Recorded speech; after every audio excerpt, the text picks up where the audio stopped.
आज आम देखा कहीं शुक्रवार दिन को अधिकांश लोक ग्रहण करती। प्रथम विषय जदि आम सुसमाचार पुस्तक गुड़िक पढ़ू तो स्पष्ट भाव में जापर जे जीशु आयोजन दिन क्रुशार्पित होते। लोकलिखित सुसमाचार 23:54 पदे लिखा जाए से दिन आयोजन दिन थिला। मार्क 15:42 लिखा जाए बेल गड़ी आसते से दिन आयोजन दिन। पुणी जोहन 29:31 पद से दिन आयोजन दिन थिबारु तबे एमानक लेखा गुड़ आम जापर जे जीशु आयोजन दिन मृत्युवरण करथिले अर्थात क्रुशार्पित होइथिले। तबे एही आयोजन दिन केउ दिन थिला आउठारे स्पष्ट भाव लिखा जाए जे विश्राम बार पूर्व दिन आयोजन दिन थिला एवं एही आयोजन दिन को ग्रीक भाषा रे पारस्को शब्द व्यवहार करा जाए। आउ एही शब्द प्रायतः सबु बेले शुक्रवार संदर्भ रे ही व्यवहार करा जाय थाए। पुणी एठारे आउ गोटे विषय लिखा जाए सेही विश्राम बार महादिन थिला। काहेकि याको महादिन कुहा जाउथिला जेहेतु एही विश्राम बार निस्तार पर्व सहित मेल खाउथिला। द्वितीय विषय इतिहासकार जोसेफस लेखारे उल्लेख करते जे आयोजन दिवस साप्ताहिक विश्राम दिन पूर्व दिन थिला अर्थात शुक्रवार दिन थिला। तृतीय विषय अनेक अर्ली चर्च फादर्स माने मध्य एई पारस्किय शब्द को शुक्रवार संदर्भ रे व्यवहार करि अछंती जेपरि कि इग्नाटियस, जस्टिन मार्टायर, टर्टुलियन, डिडाचे एमाने समस्ते आयोजन दिन को शुक्रवार बोली ग्रहण करती। आमे जानी पारू जे यीशु आयोजन दिन रे मृत्युवरण करथिले अर्थात शुक्रवार दिन रे मृत्युवरण करथिले। आम्भे माने जिहुदी मानक समय गणना को बुझिबा अति आवश्यक।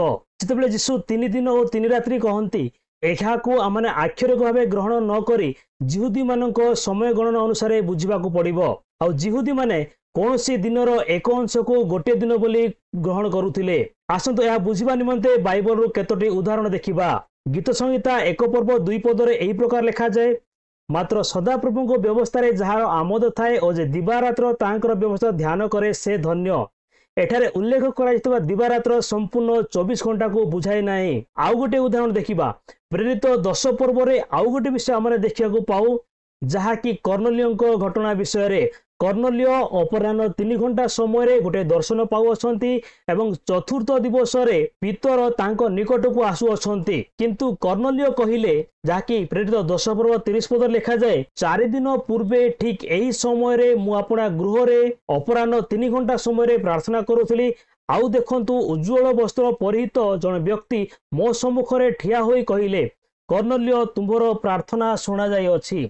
एठारे आमने जानी पारुछु एही घटना चतुर्थ दिवस रे घटु अछि किंतु कर्नेलियो 4 दिन पूर्वे बोली कहू अछंती जेतु से जानिथिले जिहुदी लोक माने कोनोसे दिनर एक अंश को गोटे दिन बोली ग्रहण करंती। एही परि विषय आजिकाली मध्ये अनेक लोक व्यवहार करिथांती जेपरि कि मु जदी कुहे मते एही वीडियो बनाइबाकू 2 दिन लागिथिला किंतु मने रखंतु एहार अर्थ एहा नुहे जे संपूर्ण 48 घंटा लागिथिला किंतु मु कोनोसी दिनर एक अंश को गोटे दिन भाव ग्रहण करे 2 दिन बोली कहू अछि। ठीक सही प्रकार यीशु कहिथिबा वाक्य को आक्षरिक भाव में न बुझी सेमानक समय गणना अनुसार बुझिबा आवश्यक। आने बुझिले जानी पारुछु जे यीशु शुक्रवार दिन क्रुशार्पित होई रविवार दिन पुनरुत्थित होइतिले जहाकी तृतीय दिवस थिला। आसंतु वर्तमान पंचम कारण आम देखा यीशु जदि बुधवार दिन मृत्युवरण कले किंबा क्रुशार्पित हेले आ रविवार दिन पुनरुत्थित हेले तेबे से कही थांते मु चतुर्थ दिवस रे उत्थापित हेबी किंतु से प्राय थर कही अछंती मु तृतीय दिवस रे उत्थापित हेबी।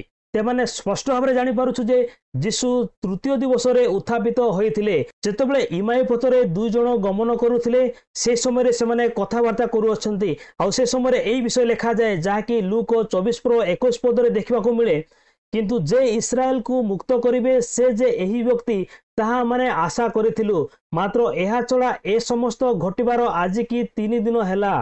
तबे एमानक कथावार्ता द्वारा जना पड़ू अछि जे यीशु मृत्युवरण करी 3 दिन होई सारी अछि।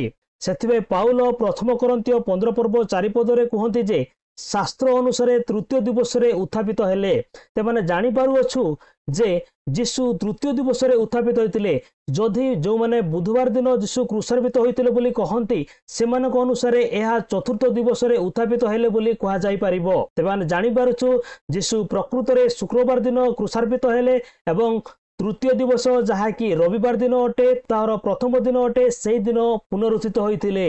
तेणु आम जानी पारुअछु जे यीशु शुक्रवार दिन क्रुशार्पित होइतिले। तेबे काहेकि बुधवार दिन नुहे, जेहेतु एही लोक माने 3 दिन और 3 रात्रि को आक्षरिक भाव ग्रहण करी कहते जे यीशु संपूर्ण 72 घंटा समाधिस्थ होइतिले। एही लोक माने जो दाबी करती से विषय प्रथम एवं द्वितीय शताब्दी कौनसी स्थान में उल्लेख करा जाय नाही एवं एही शिक्षाटी यीशुको मृत्युर अनेक वर्ष पर आरंभ होइतिला। तेबे यीशु बुधवार दिन क्रुशार्पित होइतिले बोली अधिकांश लोक ग्रहण करते ना, किंतु शुक्रवार दिन क्रुशार्पित होइतिले बोली प्राय अधिकांश ग्रहण करती। पुणी आमे माने आज एही वीडियो रे यार कारण गुड़िक देखिलु।